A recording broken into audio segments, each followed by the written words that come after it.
उड़ीसा राज्य की राजधानी भुवनेश्वर। यह एक बहुत पुराना शहर है। इस शहर में अनेक रेती के पत्थर से बने हुए मंदिर हैं। इसी शहर में एक ब्राह्मण परिवार का 15 साल का लड़का अपने जीवन की समस्याओं से परेशान होकर घर से भागकर मुंबई आया। यह कहानी उसे नौजवान की है जिसके जीवन में एक बहुत बेहतरीन मोड़ आया। आज वो कहाँ है, क्या करता है, चलो उसी की जुबान से सुनते हैं। सरोज कुमार मोहंती। मेरा नाम सरोज कुमार दुर्योधन मोहंती है। मेरे पापा और मम्मी उड़ीसा में रहते हैं। मेरे 5 भाई है और 1 बहन है। करीबन आज से 27 साल पहले या 15-16 साल का जब मैं उम्र था, तब मैं उड़ीसा छोड़ के भाग के आ गया। मैं बहुत परेशान था, बहुत दिक्कत थी, मेरे सब मन में बहुत सारे सवाल थे। मैं अकेलापन सा महसूस होता था, सब होते हुए भी।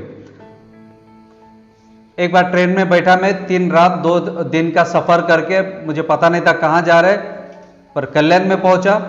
वहाँ पे आने के बाद मुझे रहने का समस्या था, इसके लिए मैं एक होटल में जॉब पे लगा। वहाँ पे बाद 3 से और 4 होटल में भी जॉब पे लगा। करीबन 3 से 4 साल के कालावधि में मैं एक अच्छे होटल पे काम पे लग गया था। अच्छा ऑलराउंडर कुक भी बन गया था। एक होटल पे मैं काम पे था जब लास्ट, वहाँ पे मैं खुद को बहुत परेशानी, अकेले में बहुत तकलीफ में उलझा हुआ पाता था खुद को। एक बार मैं बहुत जोर से रात को 3:30-4 बजे के आसपास बारिश चल रहे थे। मैं उसी होटल के टेरिस के ऊपर चला गया, करीबन 5वें मंजिले पे, और वहाँ पर बारिश में भीगता रहा 2 से 2.5 घंटे तक टेरिस पे बैठ के। मैंने सोचा मेरे जीवन का कोई अर्थ नहीं है, पीछे भी मोड़ के भी जा नहीं सकता है गाँव की तरफ। मेरे अच्छे दोस्त नहीं थे, मैं ब्राह्मण परिवार से था, इसके मैं मूर्ति पूजा करता था। और उस टेरिस के ऊपर बैठ के मैंने सोचा कि मैं अपने आप को ख़त्म कर दूँ, क्योंकि मेरे मन में बहुत दुविधा थी, बहुत सारा गोंधल और परेशानी में था, मैं खुश नहीं था। इसलिए मैं वो बारिश में 2 से 2.5 घंटा भीग रहा था। तब मैंने सोचा कि नीचे गिर के आत्महत्या कर लो, पर कुछ अद्भुत हुआ उस दिन, और मैं नीचे उतर आया और वहाँ पे जॉब छोड़ के दूसरे होटल में चला गया। उस होटल में रहने के लिए दिक्कत थी, इसके लिए मैंने एक पार्टनरशिप में रूम लेने के लिए ठहराया कल्याण में, और वो मुझे रूम भी मिली अच्छी, और मैं रहने लगा उस रूम पे। लेकिन रोज मुझे नीचे पानी भरने के लिए आना पड़ता था, क्योंकि ऊपर सप्लाई नहीं होती थी। उस रूम के नीचे मेरे एक बहन के जैसा थे, वहाँ पे उन्होंने क्रिश्चियन थे, वो एक चर्च में जाया करते थे। उन्होंने मुझसे बात करते थे कोई ना कोई बहाना निकाल कर। और एक दिन उन्होंने बोला कि क्या आप हमारे चर्च में आना चाहोगे? मुझे पसंद तो नहीं था, क्योंकि मैं ब्राह्मण परिवार से था, पर एक बार जाके देखेंगे करके गया। मुझे अच्छा लगा वहाँ का वातावरण। वहाँ पे स्तुति भक्ति करते हैं, एक व्यक्ति संदेश देता है, और सारे भाई बहन वहाँ के मुझे बहुत मान सम्मान दिए। मैं उस दिन घर वापस आ गया, और वो बहन चाहते थे कि दूसरा संडे भी मैं आऊँ, इसलिए मुझे ये बात का पता चल गया था। वो संडे को भी उन्होंने जो टाइमिंग दिए थे, वो टाइमिंग होने से पहले मैं घर से निकल के भाग जाना चाहता था, पर मुझसे पहले वो बहन उधर खड़े थे और मैं पकड़ा गया, जा नहीं पाया। पर उस संडे को जब मैं चर्च को गया, तब वहाँ पे मुझे कुछ अलग सा महसूस हुआ, जो पिछले संडे से बेटर था। वहाँ पे मुझे खुशी का वातावरण दिखी, वहाँ पे लोग स्तुति भक्ति करते थे, तो मुझे बहुत अच्छा लगा। गले मिलते थे वो मेरे, इतना साल तक मेरे साथ कोई अच्छे से बात नहीं करता था, गले नहीं मिलता था। बहुत ज़्यादा संदेश में भी अच्छा लगा मुझे। तब मैंने डिसाइड किया कि हर संडे चर्च आऊँगा। जब मैं कंटिन्यूस चर्च आने लगा, वहाँ पे उन्होंने मुझे प्रोत्साहित किया कि आप प्रभु को जानते हो, और मेरे मन में जो दुविधा थी वो क्लियर होने लगी थी। लोग मुझे वहाँ पे प्रार्थना करते थे, मेरे मन में अशांत मन बोलते ना, वो शांति आने लगी थी। मैं धीरे धीरे यीशु को अपने जीवन में स्वीकार किया, अपने स्व इच्छा से, अपने स्व इच्छा से। वहाँ पे कोई मुझे ऐसा नहीं कहा कि यीशु को आप स्वीकार कर लो, हम आपको कुछ देते हैं, या फिर आपको जॉब देते हैं वगैरह वगैरह, कोई ऐसा कुछ कहा नहीं। मैंने अपने मन में सुकून मिला। जो मैं सुसाइड करने जा रहा था, अशांति था, वो आज मैं चर्च में आने के बाद, मेरा जॉब में जाने के बाद, हर वक्त में खुशी अपने मन में उंडलने लगी थी। कारण क्या मुझे पता नहीं था, लेकिन जब मैं चर्च पे जाने लगा, मैं खुद प्रेयर करने लगा, अपने जीवन में शांति आने लगे। तो वहां के भी भाई बहन मुझसे प्रेम करते थे। उन्होंने कहा कि अगर आप यीशु को और जानना चाहते हो तो एक छोटी सी बाइबल कॉलेज है, वो ज्वाइन कर लो। 9 महीने का ट्रेनिंग था, मुझे जॉब काम घर छोड़ के वहीं पे जाना पड़ा। मैंने किया। जब प्रभु में बढ़ने लगा तो वहां पे मुझे एक भाई मिले। उन्होंने कहा कि आपका जो पैसा है उसमें आप खुद का क्यों नहीं करते हो बिजनेस वगैरह। तो मैंने कहा कि ठीक है, मैं तैयार हूं। उन्होंने बोला अगर आपको इच्छा हुआ तो मुझे कॉल करके आ जाओ। मीरज शहर के लिए मैं बिजनेस के हेतु से कल्याण छोड़ के आया। आते वक्त मेरे पास पैसे नहीं थे।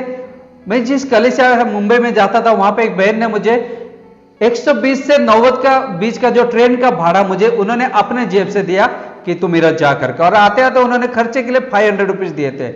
ये उस जमाने के बाद करीबन 2004 के आसपास 500 रुपए भी बहुत बड़ी कीमत रखता था आज के परिस्थिति से। मीरज में पहुंचा। पहुंचने के बाद बिजनेस की तैयारी की और बिजनेस करने भी लगा। उसमें बहुत ज्यादा घाटा हुआ, बहुत ज्यादा मेहनत था, मुनाफा कुछ होता नहीं था। कारण से मैं बिजनेस बंद करना पड़ा। फिर मैं वापस डिप्रेशन में चला गया। बहुत ज्यादा दिक्कत या तकलीफ आने लगी। उसी दौरान पे मीरज में एक लड़की से मुझे प्यार हो गया था। हम उनके परिवार से बात किए। उनके परिवार ने शांति से खुशी से उन्होंने मेरे शादी करवा दिए। उसके बाद थोड़ी 6 महीने के बाद मैं पहले डिप्रेशन में था, बहुत ज्यादा तनाव में था बिजनेस के कारण। और शादी के बाद जो झगड़े चालू हो गए मियाँ बीवी में, पति और पत्नी के बीच में मेरा झगड़ा चालू हो गया। मैं बहुत चिड़का स्वभाव का था, गुस्से वाला व्यक्ति था। मेरे बीबी को एक बार मैंने गटर साफ करते वो सड़ी ज्वाइंट करके वो बड़ी सी रॉड से उसे मारा था। वो पूरा हरा नीला हो गया था। उसके बाद मेरे को एक बेटा हुआ। वो बेटा करीबन 6 से 7 महीने का था। तब वापस हमारा झगड़ा बगड़ा बहुत चल रहा था। मैंने उसको उठा के ले गया, रास्ते पे सोया, सुला दिया और उसको बड़े से दगड़ उठा के उसका सर पे डालने के लिए तैयार हो गया था, मन बना लिया था।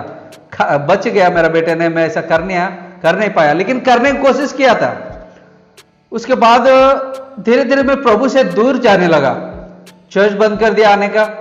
चर्च नहीं जाता था, बाइबल नहीं पढ़ता था। मैं मानसिक तनाव में बहुत चला गया, खुद को और वापस अकेलापन में पाया। पता नहीं कुछ समय के बाद एक भाई फिर मुझे चर्च में बुलाया कि आप जहां से शुरू किया था वहां से पीछे मत जाओ। एक बार और प्रभु आपसे प्यार करता है, वही यीशु आपको प्यार करता है जो आपको कुछ साल पहले बचाया था सुसाइड करने से। बहुत सारे भाई बहन से आपको प्यार दिया था, वो आपको वापस बुला रहे। अभी भी मौका है, आप लौटो घर।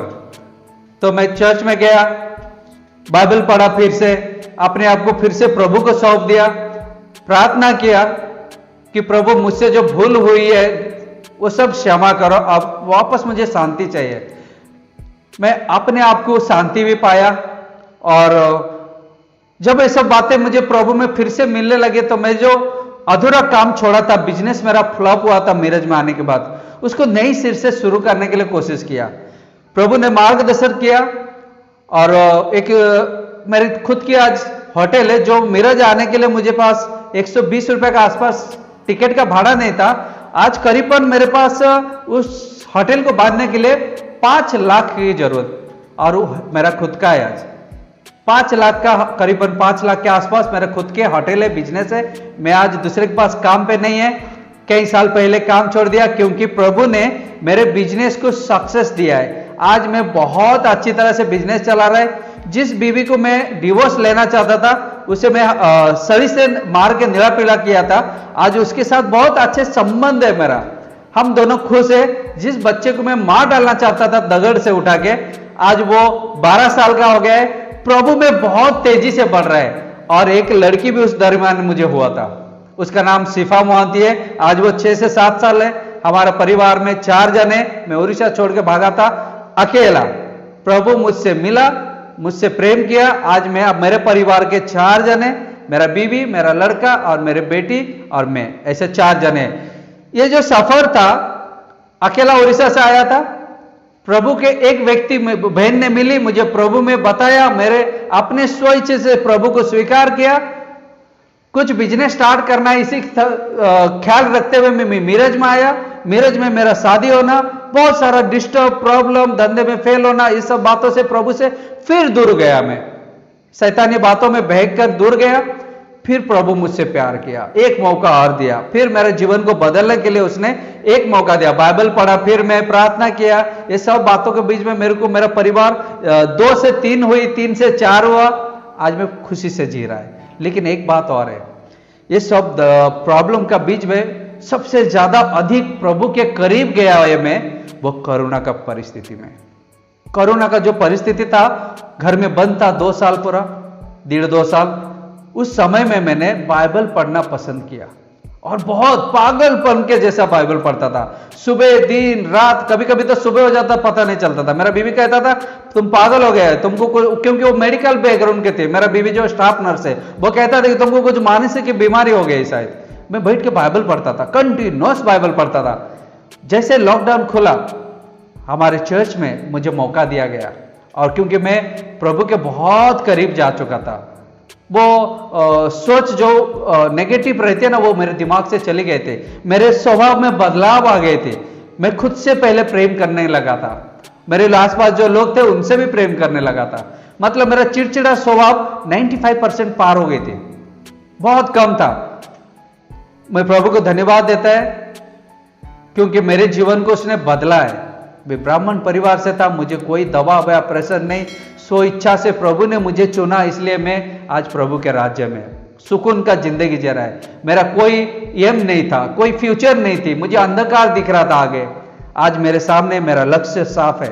मैं जानता है मैं कौन हूं, मैं जानता है मेरा एक परिवार है और बहुत बड़े परिवार के साथ में जी रहा है। आज मेरे सामने मेरा लक्ष्य साफ दिख रहा है। मुझे मैं क्या कर रहा है ये भी मुझे पता है, मैं आगे क्या करने वाला ये भी जानता हूं। मैं खुशी से कहता हूं, अगर कल में जाके डेथ होता है मेरा, मैं मर जाता है, प्रभु के साथ हूं, मैं स्वर्ग में रहेगा, क्योंकि प्रभु ने वादा किया है बाइबल में। इसलिए मैं खुश है, प्रभु को धन्यवाद देता हूं और आपको भी थैंक यू। परिवार ने यीशु मसीह पर विश्वास किया, इसलिए हम बहुत बहुत बहुत खुश हैं। आप भी विश्वास कीजिए।